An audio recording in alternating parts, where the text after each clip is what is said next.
off with the hair nicely prepped. This hair is clean, dry hair. I have sprayed in some thermal image from IME, and this is a heat protectant spray. So it's always good to use a heat protectant spray on the hair because later on we're going to be using a flat iron.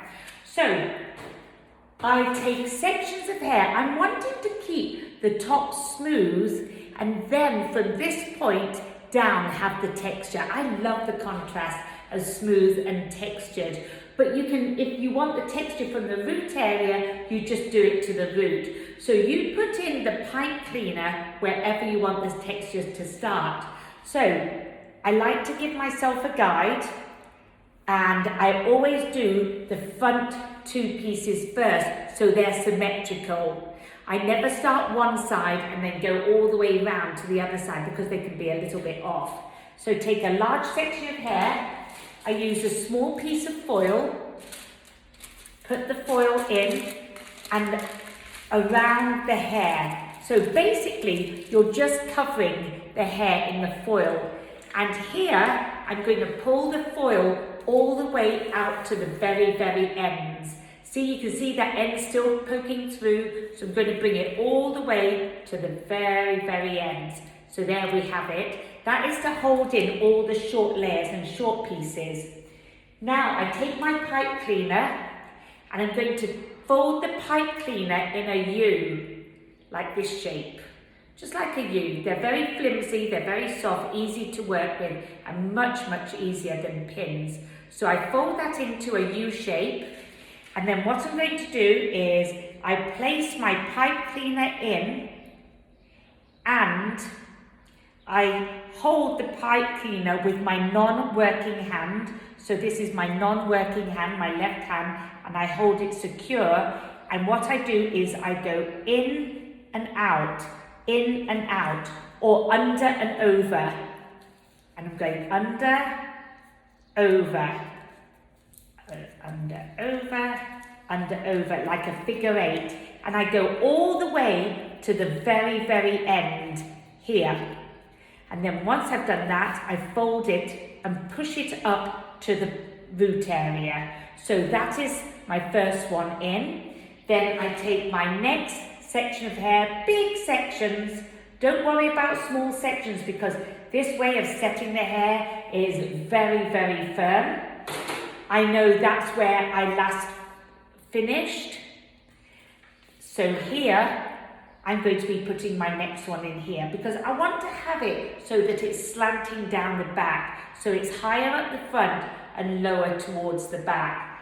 Taking my foil,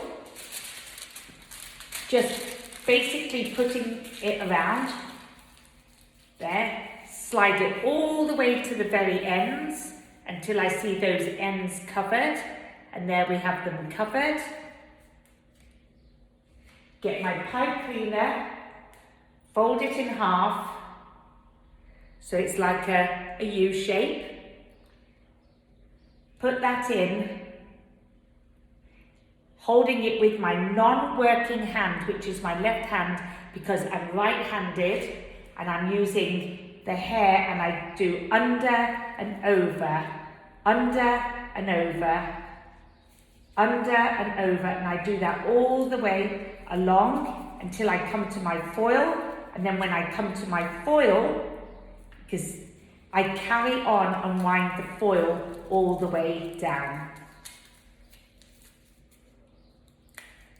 Bend that, and then push it up to the top. And there we have the second one. So you can see, once I've done these two, I'm going to move to the opposite side here and put my first two in at the front. So I have them exactly the same at the very, very front.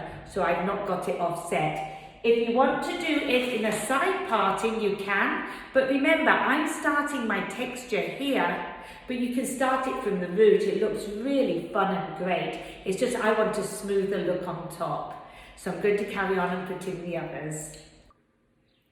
Now I've got my front area in, I'm going to start to work around the back. So as I turn my mannequin around, you can see I've got these front ones in and I've got the underneath. For me, it's easier to just carry on down from this point because I'm going down and down towards the back. The same on the opposite side. So again, let's just recap how we do this. We just take a big section of hair, so quite a large section, does not have to be small. I've already prepared the hair by putting on my thermal spray. Put my foil around the hair. This is to hold in any of the layers in the hair, so put that foil in. Slide the foil all the way down to the ends where the layers are, all the way down to those ends. Then I take the section of hair, I get my pipe cleaner, I fold it in half, so it's like a U shape, and then just place in my pipe cleaner. Now this is my non-working hand. I can see that is where I last finished, my last one, so I want this one lower than that because I'm going from higher to lower to lower. So we're eventually going down. So I don't want it to be too high.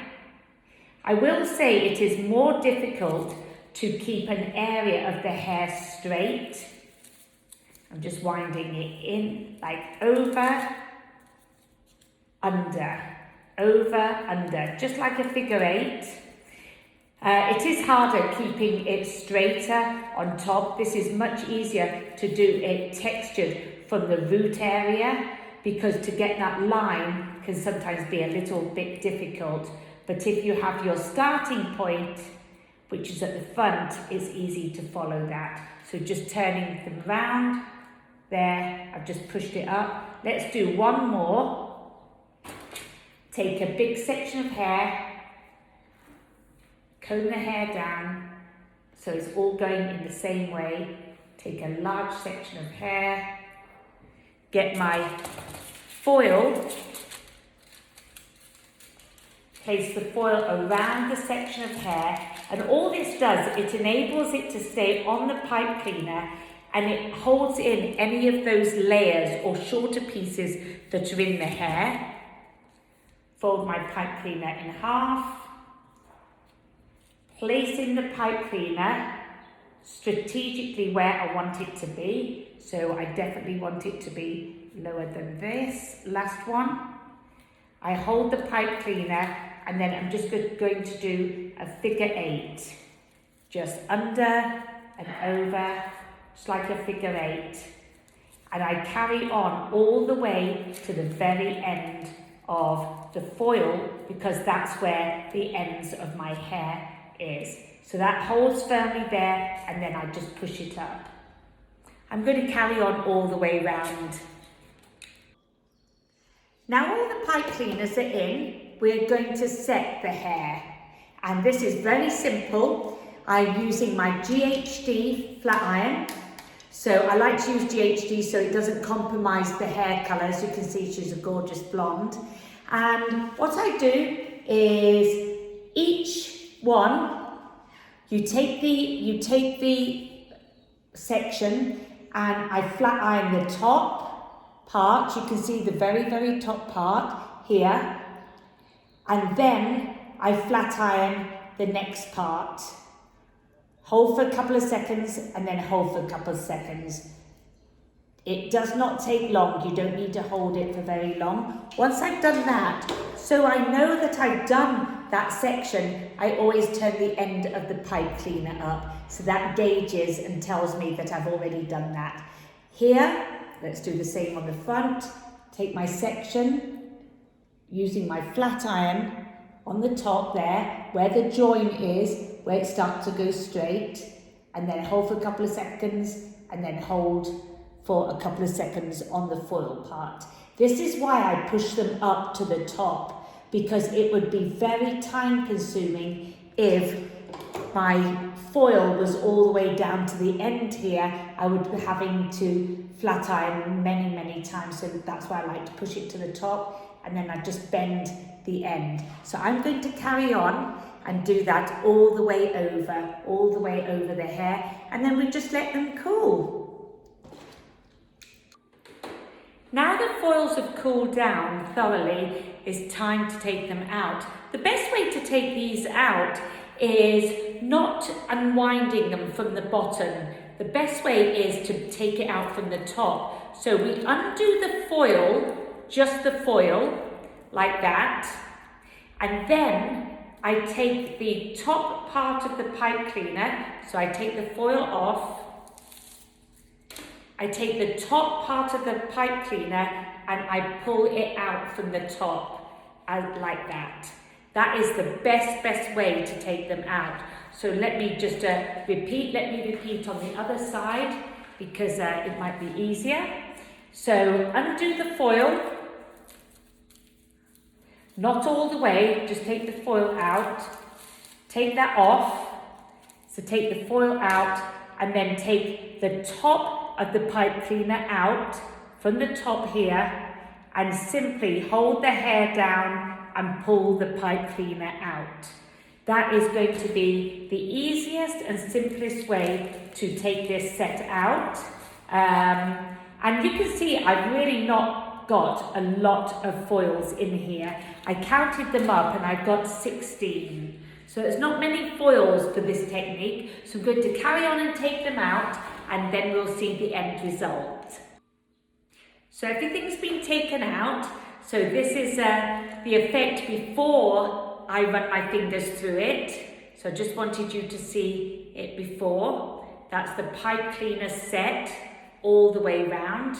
And remember I said starting at the front to make sure both sides are the same. Now to expand the hair. It's quite fun like this actually, but it's best expanded. So what I like to do is I like to use a serum. I'm going to be using my Oil Reflections from Wella. Little bit of serum on my hands. Work it through, and this is the only product I'm going to be using on it dry so far. Rub it through and make sure that you get in between the fingers. So make sure you have oil through here because that's going to be what I pull my fingers through. So we're going to just start it. Let me move my cart over and just going to start to expand this texture and running the fingers through it. Not a brush. I don't like to use a brush, I just like to use the fingers. And what's really important is to make sure that you get all of the hair underneath, because many times, especially if the hair is thick, sometimes I forget a few pieces underneath and you just realise you've got one tucked underneath there that you haven't pulled through. So just start to work it through. I'm going to do this all the way round the head so you can see the difference already from this side over to this side, and I'm going to carry all the way round the head and just pull my fingers through and expand that texture, making sure I keep my fingers moisturised with the serum on it because that makes it a lot easier to pull through. So here we have the finished results. Really soft texture. I love it. It has an editorial look. It really expands. And her hair, this mannequin hair, is quite fine actually. But I like to see the contrast of the straight with the texture on the edges. But you can imagine this texture, you can also do it from the root area as well. So let's take a little look at our lovely mannequin. There's the sides, the back, and the sides again. You can see, and there you can see the angle that I did my pipe cleaners going from higher to lower, to lower, to lower, to lower, almost following the curve of that page boy shape that the haircut was in because it was a little bit on the rounded side. So there's the beautiful texture. And if you ever have doubt if it's going to last or stay in, if you set somebody's hair like this, it will last for ages and ages. It really can. So if someone's got stick straight hair and they say it never curls, try it this way. It's really fun. And there's lots of other things that you can do with this texture. I hope you enjoyed my Rip Rack technique. Thank you.